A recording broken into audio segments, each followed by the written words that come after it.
Codependency in relationships sadly causes a lot of people to suffer, and it also causes people to settle for far way less than they deserve. Here in this video, we will discuss what codependency is and also 5 signs you could be codependent.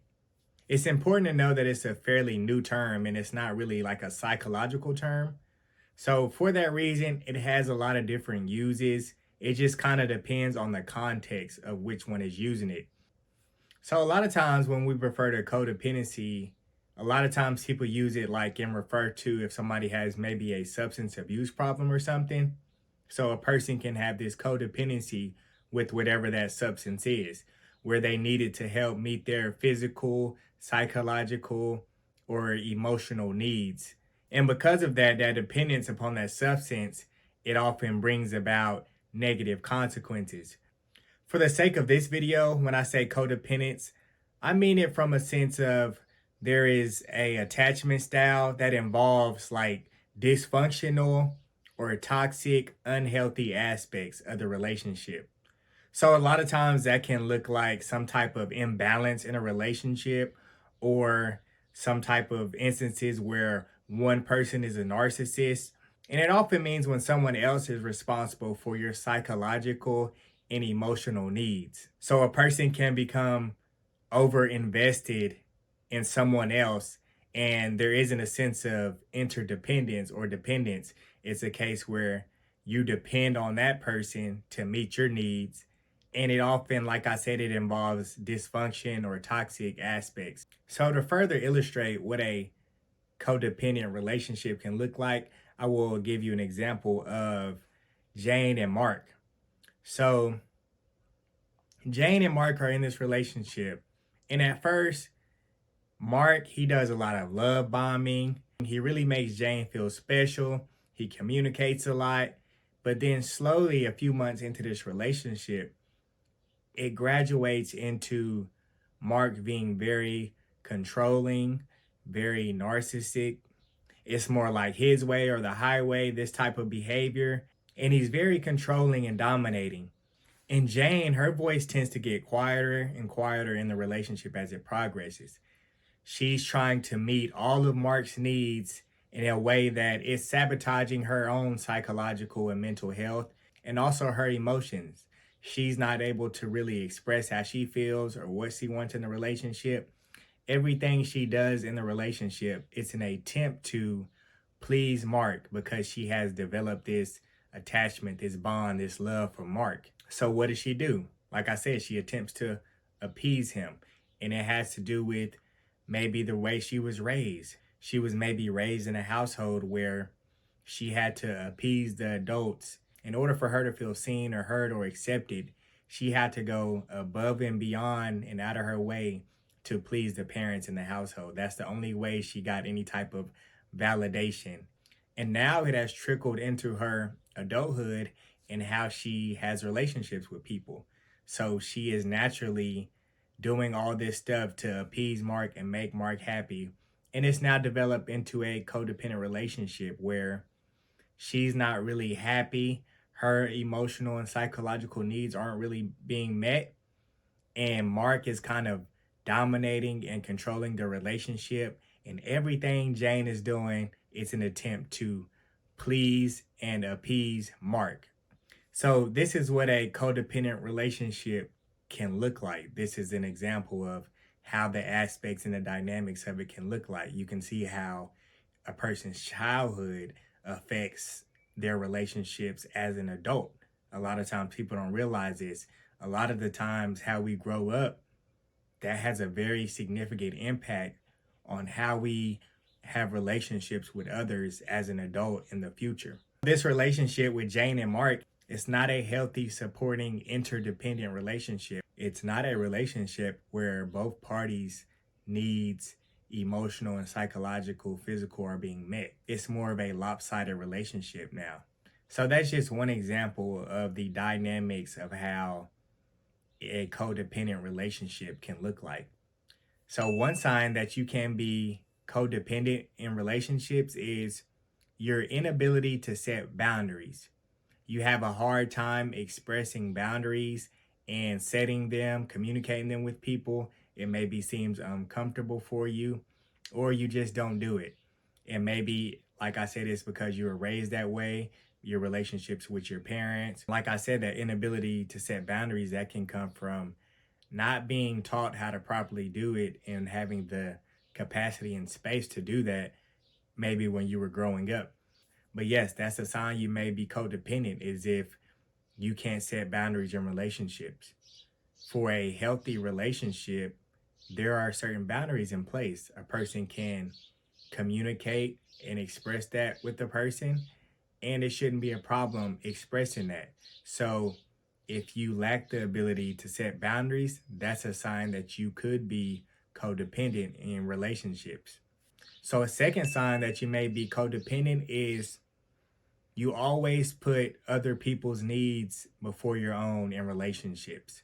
So your needs and wants, emotional, psychologically, that type of stuff, they always come after meeting your partner's needs. And that's a sign that you may be codependent. See, we have to realize we are the most important person in our lives.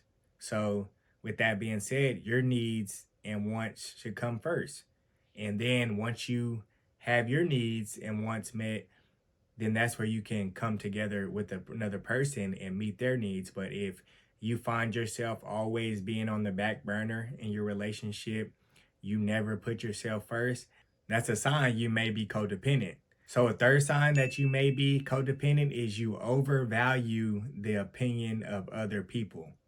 So, it's natural for us sometimes to want to ask somebody's opinion or what they think about something. That's natural. That's not the case here. It's when you overvalue people's opinions, or their opinion dictates how you feel about the situation. It's not just you getting advice from them, but it's they kind of control the narrative of which way, or pretty much based off whatever opinion they give, that kind of dictates which way you will handle the situation. And you have to be aware of that. You can't ever overvalue people's opinion. Sometimes you do need to seek counsel and seek guidance and stuff like that. But ultimately, if you're doing something that is good for you emotionally or psychologically, and it's what you want to do, and it's not hurting or harming anyone else, you should value your own opinion, because ultimately it's your life and it's your decision. Like I said, you're not harming or hurting anybody else, but overvalue your opinion more than you value other people's opinions. So, a fourth sign that you can be codependent in relationships is you have low self worth and self esteem, meaning your self worth and self esteem, it's often dictated on how your partner feels about you, what they say. If they say something harmful or negative, or if they don't feel a good way about something, then you feel your self esteem being lowered. There is no independence with your self esteem and self worth. It's solely based almost on how that person feels about you, what that person says to you, how they behave. So, and that's not healthy. You have to have a independence, your self esteem. That's why it's called self esteem. It should be, that's why it's called self worth. It should be based on how you feel and how you behave and how you think about yourself, not externally. So if you struggle with that and you find your self esteem and self worth is dependent upon how somebody else feels about you or what they say to you, then that's a sign that you could struggle with codependence. So another sign you could struggle with codependency is you have a overwhelming fear of rejection and abandonment. So a lot of times, like I said, this could stem from our early childhood and how we were raised. If you maybe had a parent who was in and out of your life, or they maybe treated you in a way that caused you to always feel like abandoned or not really accepted, loved properly like you should be, and accepted just the way you are. If maybe the love you got, it was tied to accomplishments or something like that, then this could show up later in life where you feel you may be rejected or abandoned, or you have problems with it, and you can attempt to appease everyone because you fear that. Like I said, that's where a lot of people, they suffer in relationships or they deal with a lot of stuff they shouldn't. And it's because this type of attachment style where they fawn and you just try to please someone else. And it's honestly a survival mechanism. If that's how you were raised and you had to appease, and put your own psychological well being and your own emotions to the side just to try to receive the love that you need, and you had to just go above and beyond to try to make someone love you, that's often where it stems from. It comes from a survival mechanism place. A lot of times you just hear fight, flight, or freeze in terms of survival, but fawning is also another one. And it's where you try to make other people happy, even at the expense of your own self. So, this is another major sign if you feel you always suffer from thoughts of abandonment or being discarded, or maybe it happened to you in the past and it just still always is a thought in your mind, then it's a sign that you could be codependent, because in a healthy relationship, there normally isn't that dynamic. A person isn't always feeling like they may be discarded or they may be rejected in a relationship. But whether it's a mutual love and attachment and support of one another, it's not a one-sided where one person always feels like they may be discarded or abandoned. So those are 5 signs that you could struggle with codependency in relationship.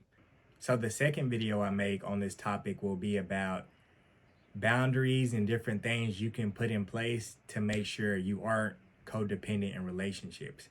Because codependency, it really isn't a healthy thing. We want interdependent relationships where you have a person that's independent and a person that's independent, and they know how to meet their own needs for the most part, psychologically, emotionally, and stuff like that. And then they communicate effectively which needs they agree to meet for one another, and it turns into a healthy relationship where they pour into each other mentally, emotionally. It's not lopsided, it's not dysfunctional or toxic, and all this different stuff. So that's what the next video will be about. Comment below if you display any of these 5 signs that shows you could be codependent. Is it all 5? Is it 3 of 5? I'll be interested to know in the comments if you struggle with codependency or not. And what are some things you are doing to make sure you aren't codependent? Watch the video on the screen, because that's the one YouTube thinks you should watch next. Subscribe to the channel if you got any value from the video.